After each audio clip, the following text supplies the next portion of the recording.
الله تعالى وبركاته. الحمد لله رب العالمين والصلاة والسلام على سيدنا محمد وعلى آله وأصحابه أجمعين.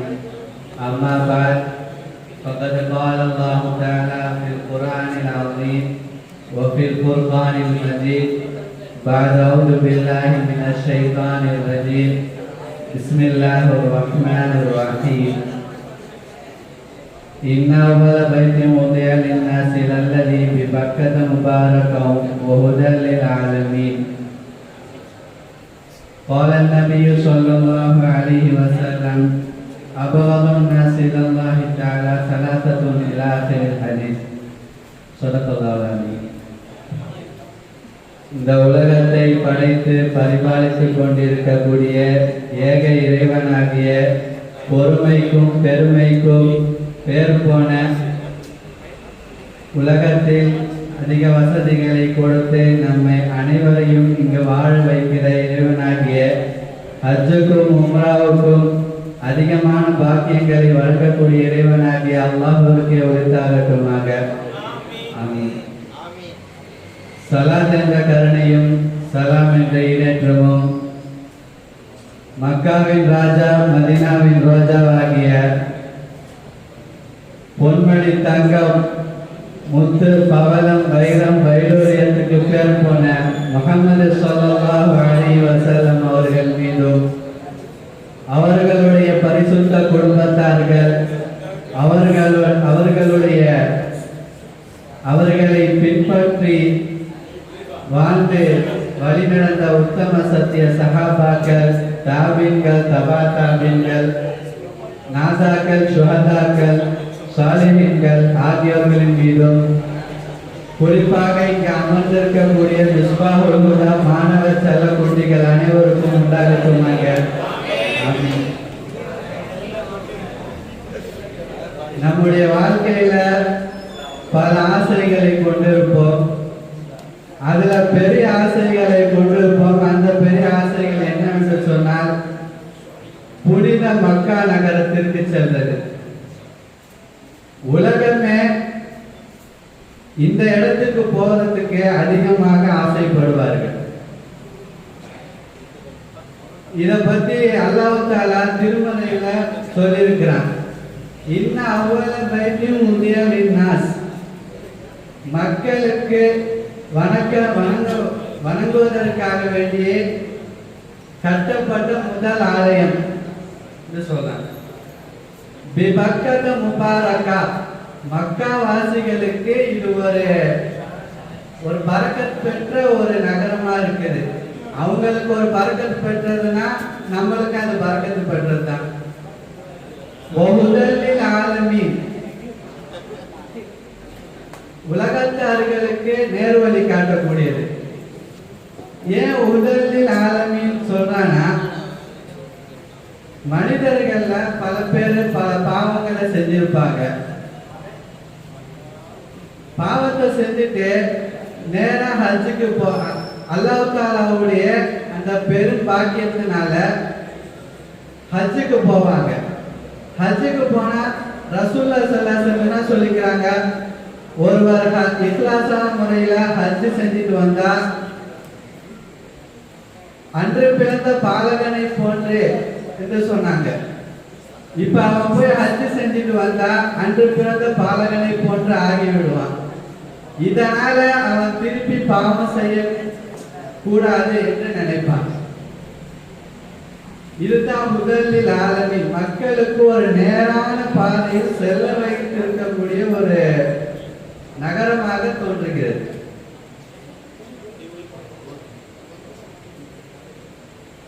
இந்த நகரத்துல தான் நமது பெருமானார் ஸல்லல்லாஹு அலைஹி வஸல்லம் அவர்கள் பிறந்தாங்க.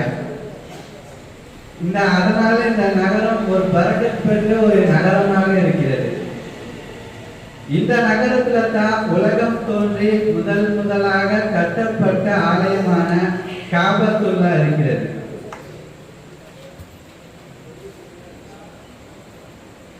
இந்த காபா தவாஃபுக்கு பேர் போன ஒரு இடமாக இருக்கிறது. காபத்துல்லாஹ் செஞ்சா தான் அது தவாஃப், வேற எங்கேயாவது செஞ்சா தவாஃப் ஆகுமா?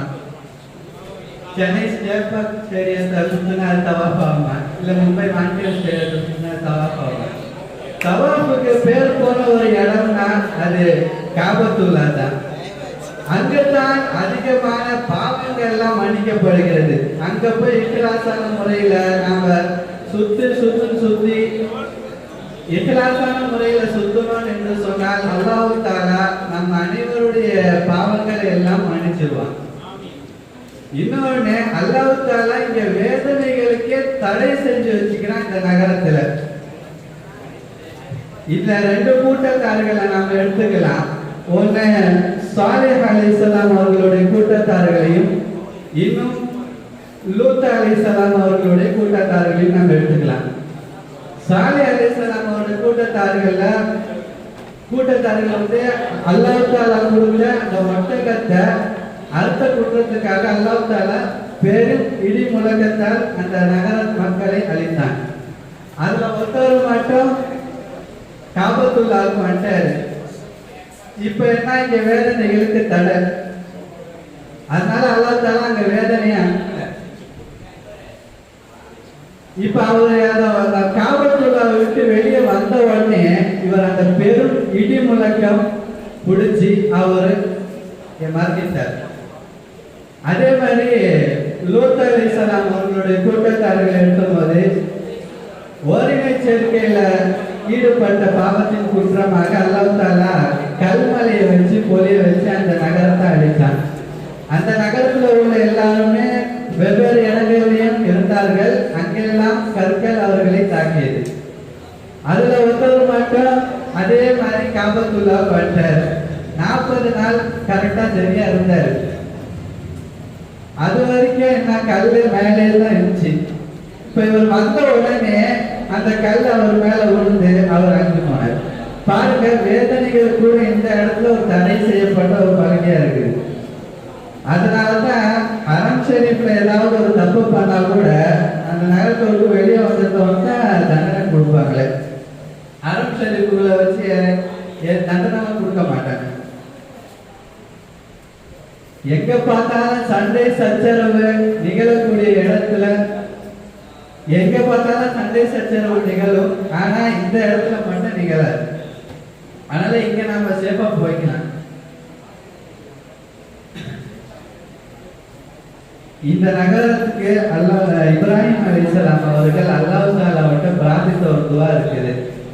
ரப்பி ஜஅல் ஹாதா பலதன் ஆமினம் வர்ஸுக் அஹலஹு மினஸ் ஸமராத்தி மன் ஆமன மின்ஹும் பில்லாஹி வல் யௌமில் ஆகிர். قال ومن كفر فأمتعه قليلا ثم أضطره إلى عذاب النار وبئس المصير. இப்ராஹிம் அலைஹிஸ்ஸலாம் கேட்டாங்க, என்னுடைய இறைவா, இந்த நகரத்தை நிம்மதி உள்ள ஒரு நகரமாக ஆக்கி அருள் புரிவாயாக என்று துவா கேட்டார்கள். அந்த துவா ஒப்புக்கொள்ளப்பட்டு இப்ப அந்த நகரம் நிம்மதி உள்ள ஒரு நகரமாக இருக்கிறது. இத பத்தி நபி ஸல்லல்லாஹு அலைஹி வஸல்லம் அவர்கள் சொன்னாங்க, 3 நபர்கள் அல்லாஹ் தஆலாவுடைய கோபத்துக்கு அதிகம் உள்ளானவர்கள். ஒன்று புனித காபத்துல்லாஹ், இந்த மக்கா புனித எல்லைக்குள் தவறு செய்றவங்க. இரண்டாவது இஸ்லாத்துல இருந்து கொண்டு மலையர்களுடைய சுண்ணத்தை ஆசைப்படுறவங்க. இன்னொன்னு மூன்றாவது ஒரு மனிதனுடைய ரத்தத்தை சிந்துவதற்காக வேண்டி அவனை அநியாயமா கொலை பண்றவன். இந்த 3 விஷயங்கள் சொன்னாங்க. அதுல ஃபர்ஸ்ட் விஷயம் மக்கா. அங்க நாம எப்பவுமே தவறு செய்யணும்னு நினைக்கவே கூடாது. ஆக இந்த நகரத்திற்கு செல்வதற்கு அல்லாஹ் தஆலா நம் அனைவருக்கும் தௌஃபீக் செய்வானாக. ஹஜ் உம்ரா செய்யக்கூடிய ஒரு பெருந்தொரு பாக்கியத்தை தருவானாக. இந்த பாக்கியம் ரொம்ப பெரிய பாக்கியம். தவறு விட்டால் அது நஷ்டம் என்று நாம் எல்லாரும் அறிந்து கொள்ள வேண்டும்.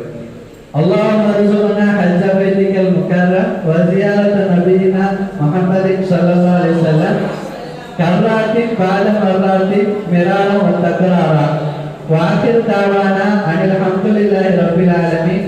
அஸ்ஸலாமு அலைக்கும் வரஹ்மத்துல்லாஹி தஆலா வபரகாத்துஹு.